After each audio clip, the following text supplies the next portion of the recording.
Corona को लेकर चीन के ऊपर आरोप पिछले काफी लंबे समय से लग रहे हैं। चीन को इस बात के ऊपर घेरा भी गया कि कहीं उसी की लापरवाही का नतीजा तो कोरोना नहीं है, क्योंकि वुहान से ही सबसे पहले इस वायरस के मिलने की पुष्टि हुई थी। लेकिन इन सभी चीज़ों के बीच में चाइना की तरफ से कोई ठोस बयान आया नहीं, और जो अधिकारी चाइना में इस चीज़ की जांच करने भी पहुंचे थे उनको भी सही तरीके से सहयोग नहीं किया गया। ऐसे में चाइना के ऊपर जो उंगलियां उठ रही थीं वो अब कड़ी आवाज़ में फैल गई हैं। अब कोरोना वायरस को दुनिया भर में फैले करीब 1.5 साल हो चुका है, लेकिन इस वायरस की उत्पत्ति को लेकर अभी भी सबके मन में एक सवाल है। इस बीच कोरोना वायरस को लेकर एक खुफिया रिपोर्ट सबके सामने आई है, जिसने पूरी दुनिया का ध्यान एक बार फिर से चीन की ओर ला दिया है। एक अमेरिकी खुफिया रिपोर्ट में दावा किया गया है कि दुनिया भर में कोरोना वायरस के फैलने से करीब 1 महीने पहले वुहान लैब का स्टाफ बीमार पड़ा था। रिपोर्ट में बताया गया है कि वुहान लैब के 3 शोधकर्ता इस दौरान बीमार पड़ गए थे। अमेरिकी अखबार वॉल स्ट्रीट जर्नल के मुताबिक वुहान इंस्टीट्यूट ऑफ वायरोलॉजी के 3 शोधकर्ता नवंबर 2019 में बीमार पड़े थे और उन्होंने अस्पताल की मदद मांगी थी।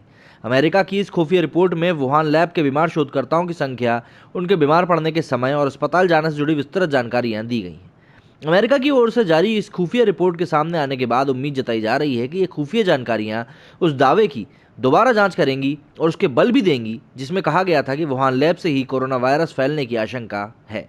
अमेरिका की ओर से खुफिया रिपोर्ट ऐसे समय पर आई है जब विश्व स्वास्थ्य संगठन मतलब WHO की एक बैठक करने जा रहा है, जिसमें कोरोना वायरस की उत्पत्ति के बारे में अगले चरण की जांच पर चर्चा किए जाने का अनुमान है। विश्व स्वास्थ्य संगठन की एक टीम कोरोना वायरस से जुड़े तथ्यों का पता लगाने के लिए वुहान भी गई थी। कई महीनों तक वहां पर जांच दल ने वहीं पर रहकर इसको लेकर पड़ताल भी करी। इस दौरान वे चीन की वुहान लैब भी गए।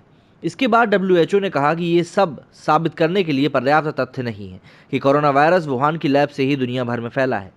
पूर्व अमेरिकी राष्ट्रपति डोनाल्ड ट्रंप कोरोना वायरस को चीनी वायरस और वुहान वायरस कहते थे और चीन ने इस पर कड़ी आपत्ति भी जाहिर करी थी।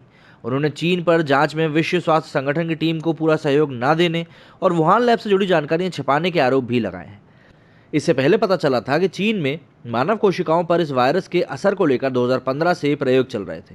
ये प्रयोग वुहान के वायरोलॉजी इंस्टीट्यूट में चल रहे थे और इनमें बैट लेडी नाम के ख्यात महिला विज्ञानी शी जेंगली शामिल थी। शी अमेरिका की नॉर्थ कैरोलिना यूनिवर्सिटी के प्रमुख कोरोना वायरस शोधकर्ता राल्फ एस बारिक के साथ भी काम कर रही थी। कोरोना वायरस का संक्रमण को लेकर अभी तक जितनी भी आशंका जताई गई हैं, उनमें सबसे पुख्ता वुहान की लैब से उसके बाहर आने की ही है, और ये मानना है विज्ञान के मामलों के प्रमुख लेखक निकोलस वाडे का। एटॉमिक साइंटिस्ट के बुलेटिन में वाडे ने लिखा था कि वुहान की लैब से कोरोना वायरस के बाहर निकलने की आशंका सबसे ज़्यादा है, क्योंकि पूरे चीन में वे इकलौता ऐसी लैब है जहां पर कोरोना वायरस पर शोध चल रहा था। यहाँ पर चमगादड़ में पाए जाने वाले कोरोना वायरस को जेनेटिक इंजीनियरिंग से बदलकर उसका मानव कोशिकाओं पर प्रभाव देखा जा रहा था। ये प्रयोग दक्षिण चीन स्थित यूनान की गुफाओं में रहने वाले सैकड़ों प्रजातियों के चमगादड़ लगातार उनके भीतर के वायरस को निकाल कर किए जाते थे।